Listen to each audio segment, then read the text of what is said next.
La Voix des métiers, les podcasts de l'orientation. Dans cette deuxième saison, nous partons à la découverte de la durabilité dans les métiers. Parmi les acteurs engagés dans la construction durable, les ingénieurs civils spécialisés en géotechnique jouent un rôle essentiel dans l'optimisation des ressources et la réduction de l'empreinte carbone.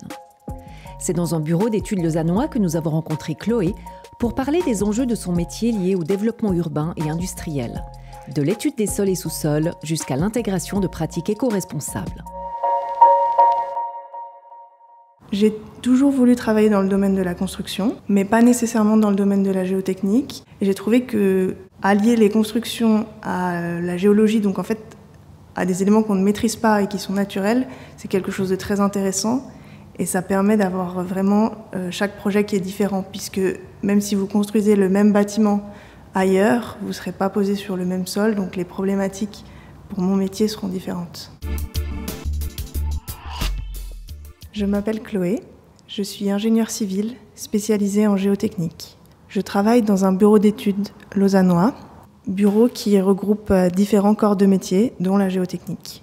La géotechnique, c'est l'étude de toutes les constructions en interaction avec le sous-sol. Donc ce sera les fondations des bâtiments, les parkings par exemple, les tunnels ou les soutènements que vous voyez le long de l'autoroute. Alors l'ingénieur civil, c'est la personne qui va, dans un premier temps, étudier tout ce qui est aspect technique, de façon complémentaire à l'architecte, mais uniquement les aspects techniques, dans toutes les phases d'un projet. Donc lorsqu'on se demande est-ce qu'on peut construire quelque chose ici, donc l'ingénieur civil va regarder est-ce que c'est possible de construire ça ici, puis ensuite dans les phases suivantes, il va le dimensionner, effectuer des appels d'offres pour les entreprises, estimer les coûts, s'assurer que c'est faisable avec le planning et ensuite, lors de l'exécution, suivre l'exécution et s'assurer que ce qu'on construit est bien conforme à ce qui était attendu.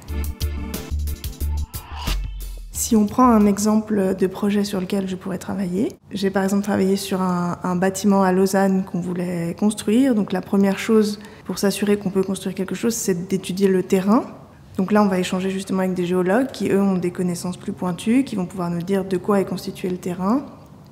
Et également, nous allons échanger dès le début avec la personne qui va réaliser le bâtiment, donc l'architecte, quels sont ses besoins, pour savoir si le projet est faisable. Ça, c'est en amont.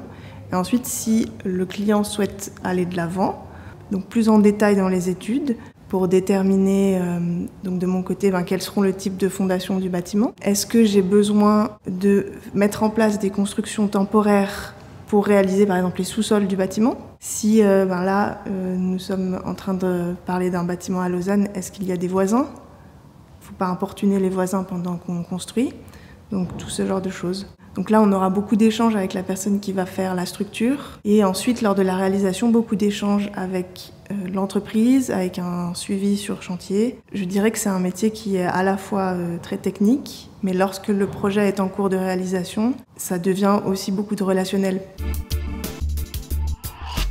Une journée type, elle se passerait à la fois au bureau et sur un chantier. Donc au bureau pour étudier des projets qui ne sont pas encore en phase de construction. Donc là, c'est à la fois faire des calculs pour déterminer quel type de fondation je vais mettre en place, si c'est des fondations, ou quel type de soutènement je vais devoir mettre en place. Ensuite, échanger par exemple avec l'ingénieur qui s'occupe de la structure du projet.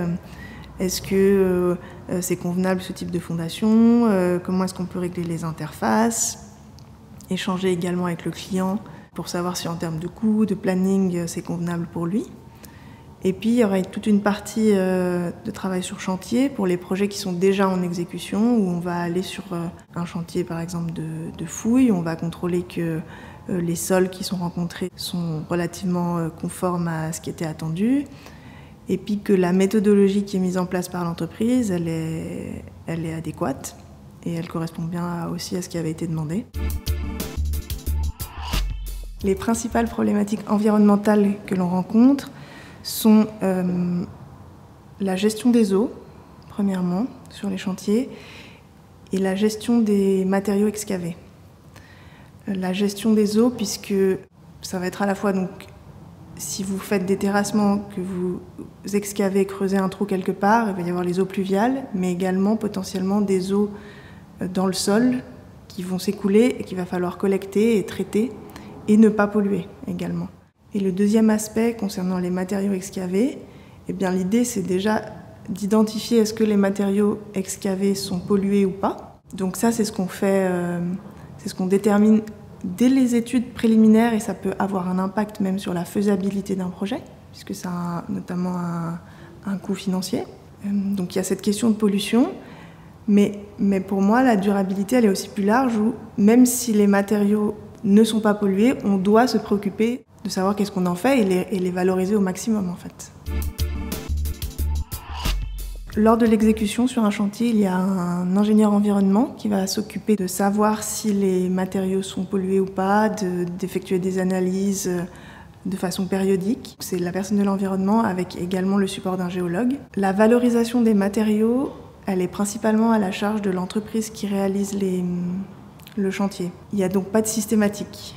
C'est-à-dire que malheureusement, si dans l'appel d'offres, il n'y avait rien de spécifié et que financièrement, ce n'est pas forcément intéressant pour l'entreprise, elle ne va pas le valoriser autant qu'elle pourrait valoriser les matériaux excavés. Alors, il y a quelques temps, par exemple, sur un chantier au Locle, nous avons eu le cas où on intervient à proximité de sources d'eau potable, donc de puits, qui sont exploités pour l'approvisionnement en eau potable de différentes communes. Dans ce cadre-là, donc il y a des mesures constructives qui ont été vraiment mises en place pour limiter l'impact, mais il y a également un suivi spécifique qui est réalisé et puis toute une chaîne de surveillance qui est mise en place spécifiquement pour ce projet.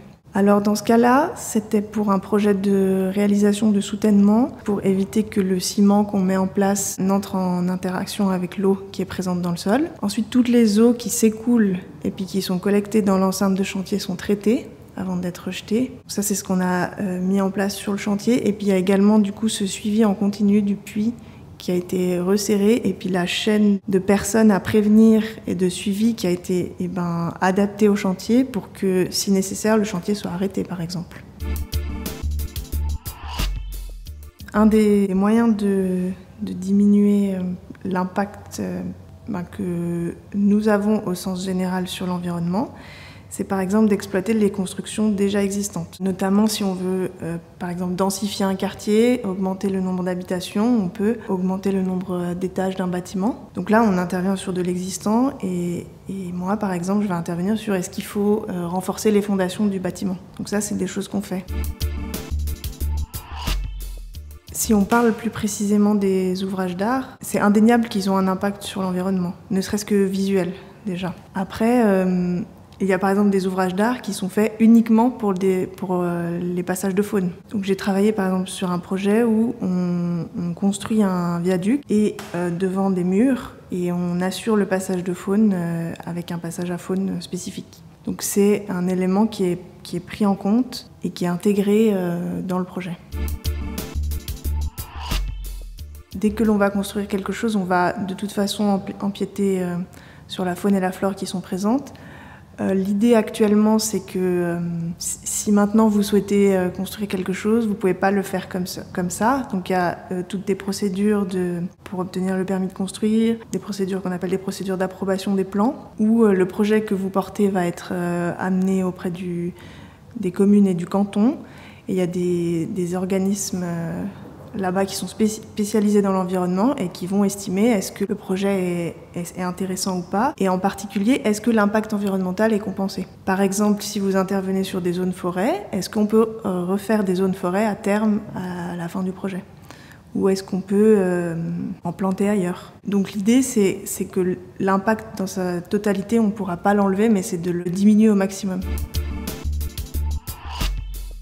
Le choix des matériaux actuellement dans le domaine de la géotechnique, donc les constructions vraiment dans le sol, il est relativement, je dirais, classique. On a peu de choses qui se font actuellement, donc ça va être principalement l'utilisation du béton et d'acier. Il faut voir que quand on construit dans le sous-sol, on a déjà un aléa très important qui est le sol. Donc on essaye de limiter au maximum l'aléa sur les matériaux qu'on va utiliser. Donc on utilise des choses assez qu'on maîtrise, donc par exemple le béton ou l'acier. Le potentiel d'optimisation, pour moi, il serait plutôt dans diminuer ces quantités-là que changer de matériaux. Il y a également des techniques où on améliore les sols en place, où on va par exemple mélanger les sols en place avec du ciment ou des choses comme ça, qui sont moins fréquentes. Alors dans le futur, les perspectives pour le métier de géotechnicien vis-à-vis du changement climatique, c'est donc plus d'interventions liées notamment aux accidents naturels, donc principalement les glissements de terrain. Tout ça, c'est des problématiques qui vont intervenir de plus en plus. On aura également plus d'interventions sur des structures existantes qu'on va essayer de pérenniser sans avoir à en construire de nouvelles. Et puis les améliorations, j'espère, qui vont continuer à l'avenir, c'est toujours continuer à valoriser et augmenter la portion de matériaux qui sont valorisés. Donc à la fois les sols et les roches en place, mais également quand on fait de la démolition. Et j'espère qu'on va également aboutir à l'utilisation de matériaux recyclés dans les bétons qu'on met en place. Qu'on va réussir à développer ces techniques et à les utiliser en fait de façon standard. Alors qu'actuellement, c'est pas la norme justement, mais que ça devienne la norme. Si vous souhaitez faire découvrir cet entretien, n'hésitez pas à le partager. Merci d'avoir écouté La Voix des métiers, un podcast produit par l'Office d'orientation scolaire et professionnelle de l'État de Vaud. Vous pouvez retrouver tous les épisodes sur le site zoom-vd.ch et sur les différentes plateformes de streaming.